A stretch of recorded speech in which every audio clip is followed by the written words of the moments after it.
तालीम हुनर सृष्टिकर्ता अजीज भाई गारी नायकत्व, तालीम हुनर सृष्टिकर्ता अजीज भाई नायकत्व, लीडर कैसा हो, तालीम हुनर सृष्टिकर्ता अजीज भाई नायकत्व, तालीम हुनर सृष्टिकर्ता अजीज भाई नायकत्व, तालीम हुनर सृष्टिकर्ता अजीज भाई नायकत्व।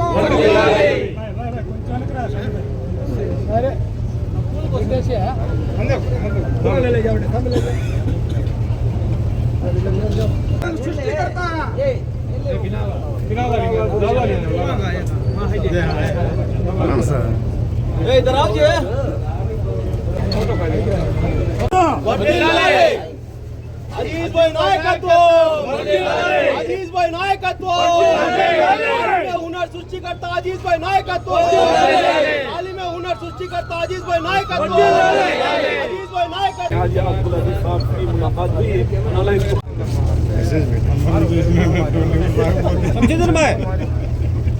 संजीदन भाई, जोर संजीदन भाई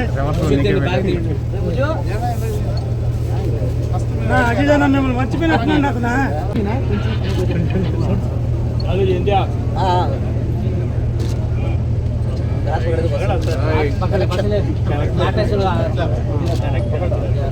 लेस दे और काटे सुन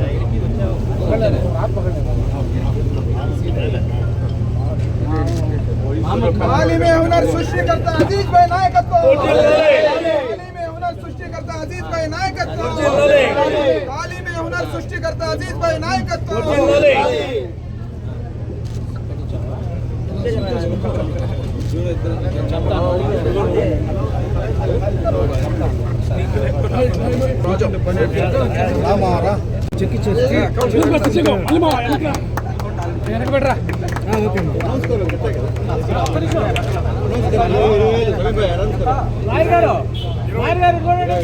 तालीम हुनर కోసం నెల్లూరు ఫియాజ్ గారు హాజీ అబ్దుల్ అజీజ్ గారు బోర్డు చైర్మన్ గారికి ఈరోజు 20,000 రూపాయలు ఇచ్చారు. ఈ 20,000 రాబోయే రోజుల్లో 20 కోట్లు అవ్వాలి. హాజీ అబ్దుల్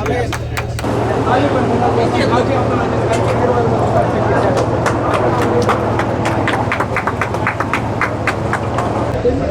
మీకోసమే పెట్టింది. So she has selected in Talim Hunar. MPC, BPC, MPC. Narayana Brahmadevi. Okay. Dhanlakshmipura. Good. Should become IIT. Thank you. Good.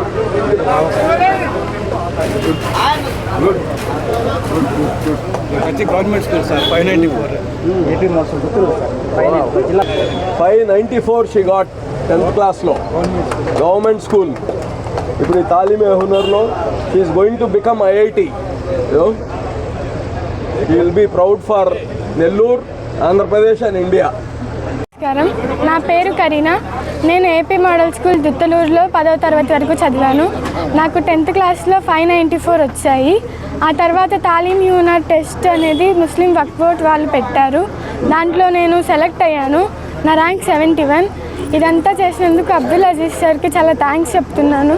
ఎందుకంటే నెల్లూరు ధనలక్ష్మీపురం అనేది 2 లక్షల వరకు కట్టాల్సిన కాలేజ్, కానీ నాకు దాంట్లో ఫ్రీ సీట్ అనేది వచ్చింది. కాబట్టి అబ్దుల్ అజీజ్ సార్కి అండ్ వక్ఫ్ బోర్డ్ మెంబర్స్కి, దీనికి సహాయకులైన ప్రతి ఒక్కరికి నేను ధన్యవాదాలు చెప్తున్నాను. నేను ఏదైతే నా లక్ష్యం అనుకున్నానో అది సాధిస్తాను అని నేను నమ్ముతున్నాను. వారు ఇదంతా చేసినందుకు వారికి చాలా థ్యాంక్స్. మా పేరెంట్స్ కూడా చాలా happy. Thank you so much. అందరికీ నమస్కారం. అస్సలాము అలైకుం రహమతుల్లాహి బర్కాతు. రాష్ట్ర చరిత్రలో, దేశ చరిత్రలో ఒక నూతన అధ్యయనం. రాష్ట్ర వక్ఫ్ బోర్డ్ చైర్మన్ అబ్దుల్ అజీజ్ గారు తాలీమే హునర్ పేరుతో 250 ముస్లిం బిడ్డలకు ఈ దేశంలో ఐఏఎస్లు, ఐపీఎస్లు, అలాగే పెద్ద పెద్ద రాజకీయ నాయకులు, వ్యాపారవేత్తలు చదివేటువంటి పిల్లకాయల దగ్గర చదివేటువంటి కాలేజీలలో ఈ యొక్క ముస్లిం బిడ్డలకు రాష్ట్ర వక్ఫ్ బోర్డు తరఫున తాలిమే హునర్కి సంబంధించినటువంటి ఈ యొక్క 250 మంది పిల్లకాయలు ఎవరైతే సెలెక్ట్ అయ్యారో వారికి అక్కడ చదివించడం జరుగుతుంది. అదే కాదు, residential college, AC campus, JEE, NEET, advanced, mains ఇలాంటి అన్ని ప్రోగ్రామ్స్లో వాళ్ళకు మంచి ఉత్తీర్ణత సాధించే విధంగా ఈ పూర్తిగా 250 మంది పిల్లకాయలకు ఆ యొక్క రెసిడెన్షియల్ కాలేజీలు స్థానం కల్పించడం జరిగింది. దాదాపు 7,362 మంది అప్లై చేస్తే 6,605 మంది ఈ యొక్క ఎగ్జామ్ కండక్ట్ చేశారు. అంటే రాష్ట్రంలో, దేశంలో ఎంతమంది ముస్లిం మైనారిటీ పిల్లకాయలు చదువులు ముందుకు సాగిపోవాలి, రాబోయేటువంటి రోజుల్లో మేము ఉన్నతమైన చదువులు చదవాలని ఎంతమంది ఆశ చూస్తున్నారో ఆలోచించండి. దాంట్లో 250 మందికి సెలెక్ట్ చేసి మంచి ర్యాంకులు సాధించినటువంటి పిల్లకాయలు, సామాన్య మధ్యతరగతి కుటుంబాల నుంచి వచ్చినటువంటి పిల్లలు, ఏదైతే గవర్నమెంట్ స్కూల్లో వచ్చినటువంటి పిల్లకాయలు, ఆటో డ్రైవర్లుగా, కార్మికులుగా, బేల్దార్ మేస్త్రీలుగా, కార్ డ్రైవర్లుగా ఉండేటువంటి పిల్లకాయలకి ఈరోజు రాష్ట్ర వక్ఫ్ బోర్డు నుంచి వారికి చదివిస్తున్నారంటే ఈ దేశ చరిత్రలో ఒక నూతన అధ్యయనం. పదే పదే చెప్తా ఉంటాం, అబ్దుల్ అజీజ్ గారు ఏం చేసినా ఒక మార్క్ క్రియేట్ చేస్తాడని. 5 సంవత్సరాల మేయర్ కాలంలో ఎన్నడూ లేని విధంగా కనీవిని ఎరిగిన రీతిలో నెల్లూరు నగర కార్పొరేషన్ అభివృద్ధి పరచడం. తెలుగుదేశం పార్టీ ప్రతిపక్షంలో వచ్చినప్పుడు 2019 నుంచి 24 వరకు తెలుగుదేశం పార్టీ కార్యకర్తలను, పార్టీని ఆయన తీసి చూపించినటువంటి చొరవ, కార్యకర్తలను కాపాడిన విధానం. ఈరోజు రాష్ట్ర వక్ఫ్ బోర్డు చైర్మన్గా దేశ చరిత్రలోనే వక్ఫ్ బోర్డు చైర్మన్ అంటే ఎలా ఉండాలి అంటే అబ్దుల్ అజీజ్ లాగా ఉండాలి అని గర్వంగా చెప్పుకునేటువంటి పరిస్థితి. కాబట్టి నేను పదే పదే ప్రతిసారి కూడా చెప్తానే ఉంటా, ఏదైనా సాధించాలి అంటే అబ్దుల్ కలాం గారు సాధిస్తే మరో అబ్దుల్ కలాం రావాలి, చంద్రబాబు నాయుడు గారు సాధిస్తే మరో చంద్రబాబు నాయుడు రావాలి, అలాగా అబ్దుల్ అజీజ్ సాధిస్తే అబ్దుల్ అజీజే రావాలే తప్ప మరొకరు రాబోరు అని చెప్పేసి పదే పదే చెప్తుంటారు. కాబట్టి ఈరోజు ఇంత పెద్ద మంచి కార్యక్రమం చేసినటువంటి తాలిమే హునర్ లాంటి కార్యక్రమం చేసినటువంటి అబ్దుల్ అజీజ్ గారికి నెల్లూరు నగరంలో, రూరల్లో ఉన్నటువంటి ముస్లిం మైనార్టీ నాయకులు వారందరితో పాటు ఈరోజు వారి నివాసంలో వచ్చి వారికి పౌర సన్మానం చేసుకుంటారు. ఎందుకంటే అబ్దుల్ అజీజ్ గారికి చేస్తున్నటువంటి సన్మానం కాదు, ముస్లిం జాతికి చేస్తున్నటువంటి సన్మానం, ముస్లిం యొక్క ఉన్నతి కోసం చేస్తున్నటువంటి సన్మానం, ముస్లిం బిడ్డల కోసం చేస్తున్నటువంటి సన్మానం, ముస్లింల యొక్క స్థితిగతులు మారడానికి చేస్తున్నటువంటి సన్మానం. కాబట్టి మళ్ళీ చెప్తున్నాం, ఈ యొక్క కార్యక్రమంలో మమ్మల్ని అందరినీ భాగస్వామ్యం చేసినటువంటి అబ్దుల్ అజీజ్ గారికి పేరున ధన్యవాదాలు తెలియపరుస్తూ రాబోయే రోజుల్లో మరిన్ని ఉన్నతమైన కార్యక్రమాలు అబ్దుల్ అజీజ్ గారు చేయాలని చెప్పేసి వారికి వెన్నంటిగా మేమంతా నడుస్తామని చెప్పేసి తెలియపరుస్తూ సెలవు తీసుకున్నాం. నమస్కారం. అస్సలాముఅలైకుం. ఆంధ్రప్రదేశ్ రాష్ట్ర వక్ఫ్ బోర్డ్ అంటే ఇంతకుముందు ఎవరికో కొద్ది మందికి మాత్రమే తెలిసేది. వక్ఫ్ బోర్డ్ అంటే దర్గాలు, మసీదులు అని చెప్పి అనుకునేవారు. అసలు వాళ్ళు ఏం చేస్తారో కూడా చాలామందికి తెలియనటువంటి పరిస్థితి. అసలు వక్ఫ్ ఆస్తులు ఎందుకు ఇస్తారో అది కూడా తెలియనటువంటి పరిస్థితుల్లో ఉన్న మనము ఈరోజు రాష్ట్ర వక్ఫ్ బోర్డ్ చైర్మన్ అబ్దుల్ అజీజ్ గారు బాధ్యతలు తీసుకొని 2 సంవత్సరాలలో ఆయన ఒక దేశంలోనే చరిత్ర సృష్టించారు. చెప్పింది చేశారు, చేయగలిగిందే చెప్పారు. 250 మంది పిల్లల భవిష్యత్తుకు తొలిమెట్టు వేశారు. దానికాని ఎంతోమంది వారికి అధికారులు కూడా అబ్దుల్ అజీజ్ గారు చెప్పినట్టు తూచా తప్పకుండా పాటించారు. ఇదివరకు వక్ఫ్ బోర్డు అధికారులు చేసే పనితీరు వేరు. అబ్దుల్ అజీజ్ గారు వచ్చిన తర్వాత వారి బాధ్యతలను గుర్తు చేసి మనము ఒక చరిత్ర సృష్టించబోతున్నాము.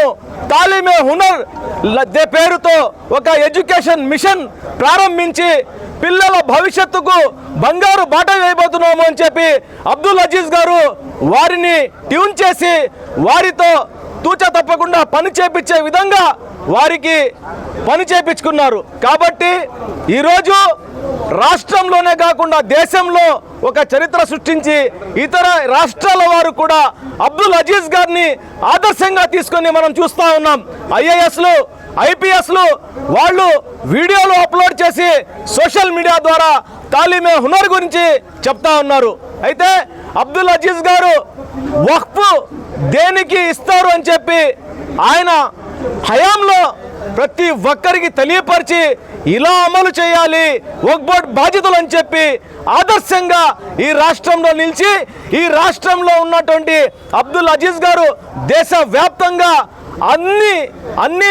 అందరూ వక్ఫ్ బోర్డ్ చైర్మన్లు ఎవరైతే ఉన్నారో వారందరికీ ఆదర్శంగా నిలిచారు. కాబట్టి ఈరోజు నెల్లూరులో ఉన్నటువంటి మత పెద్దలు, మత గురువులు, ముస్లిం సమాజం బాధ్యత కలిగిన వారు ప్రతి ఒక్కరు కూడా అబ్దుల్ అజీజ్ గారిని సన్మానించి మత పెద్దలు వారి కోసం ప్రత్యేకంగా ప్రార్థనలు చేసి వారు ఇంకా ఇలాంటి కార్యక్రమాలు ఎన్నో చేయాలని చెప్పి ప్రత్యేకమైనటువంటి ప్రార్థన చేయడం జరిగింది. అస్సలాము అలైకుం వరహమతుల్లాహి బరకాతుహు. అందరికీ నమస్కారం. వక్ఫ్ బోర్డ్ చరిత్రలో సువర్ణ అక్షరాలతో రాయబడ్డ సంఘటన ఏదైనా ఉందంటే తాలీమే హునర్. ఎందుకంటే ఈ దేశంలో, ఈ ప్రపంచంలో ఎక్కడైనా మనిషి బతకాలంటే డబ్బు ముఖ్యం కాదు. డబ్బు వల్ల ఎవరు కూడా గొప్పోళ్ళైన సంఘటనలు తాత్కాలికం. ఒకటే గొప్పది విద్య. ఎవరైతే చదువుకుంటారో వాళ్ళ జీవితాలు బాగుపడతాయి. మా స్వాతంత్ర సమరయోధులు అబుల్ కలాం ఆజాద్ గారిని కానివ్వండి, జాకీర్ హుసేన్ గారు కానివ్వండి, ఫక్రుద్దీన్ అలీ గారు కానివ్వండి, హిదాయతుల్లా కానివ్వండి, వాళ్ళ రాష్ట్రపతులుగా అదేవిధంగా భారతదేశ విద్యాశాఖ మంత్రులుగా పనిచేశారంటే ఆస్తి చూసి కాదు, వాళ్ళ నాలెడ్జ్ చూసి, వాళ్ళ విజ్ఞానాన్ని చూసి. ఒక విజ్ఞానవంతుడు ఒక మంచి పదవికి గాని వస్తే ఏం చేస్తారు అనేది మన అబ్దుల్ అజీజ్ గారు వక్ఫ్ బోర్డ్ చైర్మన్ అయిన తర్వాత నిరూపించారు. ఇంతకుముందు ఎంతోమంది వక్ఫ్ బోర్డ్ చైర్మన్లుగా చేశారు, మేయర్లుగా చేశారు, ఎన్నో పదవులు అనుభవించారు. మైనారిటీస్ ఉన్నారు, ఇతరులు కూడా ఉన్నారు, నేను కాదనడం లేదు. కాకపోతే విద్య ముఖ్యం అని గుర్తించిన ఏకైక మైనారిటీ మా నాయకుడు ఎవరైనా ఉన్నారంటే అబ్దుల్ అజీజ్ గారు. ఈరోజు భారతదేశంలో ఆంధ్రప్రదేశ్లో ఉండే వక్ఫ్ బోర్డు అన్నిటికీ ఒక డైరెక్షన్, ఒక దిశను చూపించే దిక్చూసిగా మారింది. అలాంటి ఒక గొప్ప వ్యక్తి మా నెల్లూరీయుడు కావడం, మా సోదరుడు కావడం, మాకు వక్ఫ్ బోర్డ్ చైర్మన్ అయిన తర్వాత నిజంగా అయితే నాకైతే కళ్ళు తిరిగాయి. అంతకుముందు ఒక అభిప్రాయం ఉండేది, వక్ఫ్ బోర్డ్ అంటే దర్గాల దగ్గర, మసీదుల దగ్గర వచ్చే డబ్బుల్ని తీసుకొని వాళ్ళు ఖర్చు పెట్టుకునే సంస్థ. ఇది ఏ రోజు మైనారిటీస్కి కానీ ప్రజలకు కానీ ఏమి చేసింది లేదని నమ్మేవాళ్ళం. మొట్టమొదటిసారిగా స్వాతంత్రం వచ్చిన తర్వాత భారతదేశంలో మొట్టమొదటి వక్ఫ్ బోర్డు ఏదైనా ప్రజలకి మేలు చేయాలి, ఇలా చేయొచ్చు అని చూపించిన వక్ఫ్ బోర్డు ఏదైనా ఉందంటే అది ఆంధ్రప్రదేశ్ వక్ఫ్ బోర్డు. ఎవరైనా వక్ఫ్ బోర్డు చైర్మన్ ఉన్నారంటే అబ్దుల్ అజీజ్ గారు మాత్రమే. సచార్ కమిటీ కూడా 2006లో ఒక నివేదిక ఇచ్చింది. మైనారిటీస్ అందరూ కూడా బాగా వెనకబడి ఉన్నారు, వాళ్ళ ఆర్థికంగా విద్యాపరంగా అభివృద్ధి చేయాలని. కానీ ఎన్నో ప్రభుత్వాలు వచ్చాయి, ఎన్నో వక్ఫ్ బోర్డు చైర్మన్లు వచ్చాయి, ఎన్నో రాజకీయ పార్టీలు వచ్చాయి. ఎవ్వరికి రాని ఆలోచన అబ్దుల్ అజీజ్ గారికి వచ్చింది. ఇక నుంచి ప్రతి ఒక్కరు కూడా ఇదే విషయాన్ని ఫాలో అవుతారు. ఆయన ఒక దిక్సూచి అయ్యారు అందరికి కూడా. వక్ఫ్ బోర్డు ఇలా పనులు చేయొచ్చు అని మార్గదర్శిగా నిలిచారు. కాబట్టి ఆయన ఆదర్శంగా తీసుకొని తర్వాత రాబోయే నాయకులు కూడా, వక్ఫ్ బోర్డు చైర్మన్లు కూడా ఇలాంటి మంచి పనులు చేయాలని మనస్ఫూర్తిగా కోరుకుంటూ, ఇంత గొప్ప పని చేసిన అబ్దుల్ అజీజ్ గారికి ఆయనకి మనస్ఫూర్తిగా ధన్యవాదాలు తెలియజేసుకుంటున్నాం మా మైనారిటీస్ తరఫున.